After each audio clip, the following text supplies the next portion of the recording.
Thank you for joining us for FCPS All-Stars. We have with us today mathematics teacher from Frederick High School, Karine Ptak. Hi, Karine. Hi. So great to have you here today. Thank you for having me. I understand that you went to college at Catholic University of the West. Now, just so people aren't looking for your school in the Big Ten, can you tell me where that is? Absolutely. That was actually in France, in Angers, which is in the North Loire Valley. Really? Now, did you pay out-of-state tuition? No, I'm a French citizen, so I didn't have to pay anything, really. So you were French born and raised? Yes. So great food, nice sights, lots of cute fashion. What brought you to America? Love. Love? I forgot to mention love. Okay, so you found love in France. I did, yes. And how did that happen? My now husband, was studying for a year at the same university. They had a foreign exchange program, so I met him over there, and then he brought me back. Ooh la la, so you met an American boy. Yes. And what's his name? Roger.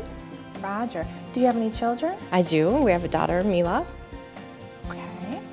Now, when you moved to the United States, did you have any family here? Did you know anyone here other than Roger? I knew no one here. He was the only one I knew, so I left all my family behind and moved over. I was about 19 years old at the time. You moved over here at 19? I did. With an American boy? Yes. Were your parents terrified? Yes and no. They had met him and they felt very comfortable that he was a good person, so they knew it would work out. What was it like being so far away from home at such an early age? It was very exciting in the beginning. I was very young and I had a good sense of adventure and wanted to explore the world, so I felt very comfortable being here. Within a few years after then, when the reality set in, that's when I started missing my family. You started getting a little homesick? Yes, yes. How difficult was it for you to adjust living in the United States?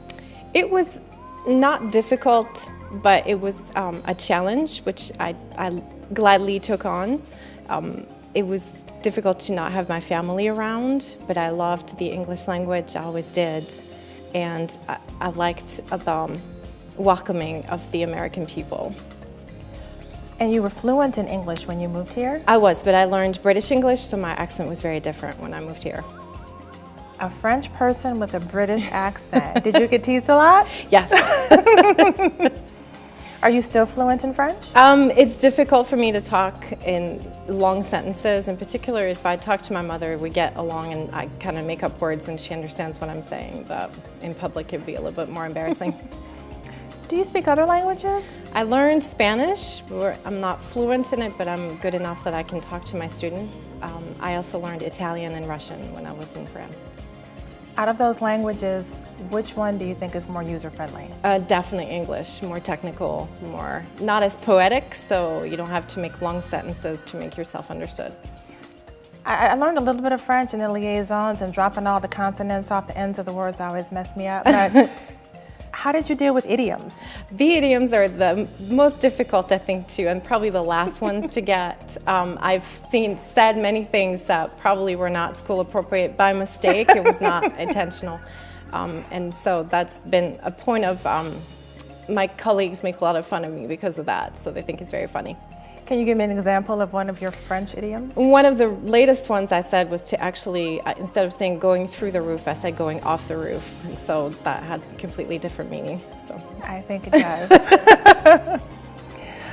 Well, besides your family, Karine, what else do you miss about France? I miss the maybe relaxed lifestyle. The work is very different. Typically we get a longer lunch break than most Americans do, and we have shorter business hours as well, but that makes it a little bit more complicated to maneuver.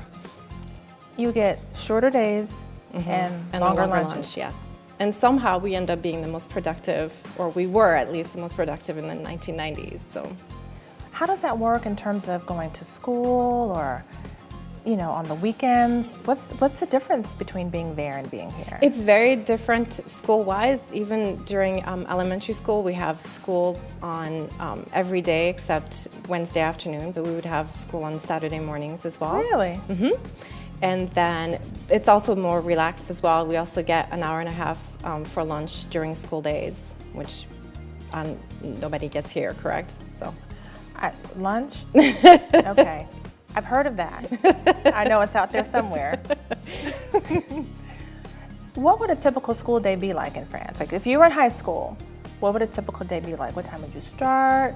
High school is very different in France than it is here. We start typically around 7:30 or 8 o'clock, and we can go all the way up to 6 o'clock at night.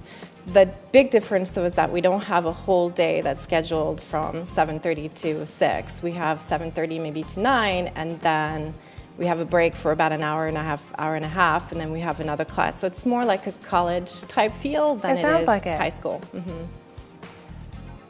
What do you do for an hour and a half over lunch at high school? Well, you can get out of campus or off of campus. Which one is it? And then you can go downtown and go eat at a restaurant or a cafe, and then you can come back. Most of us, we'd study together, so we would go off campus and study, and then we would come back later.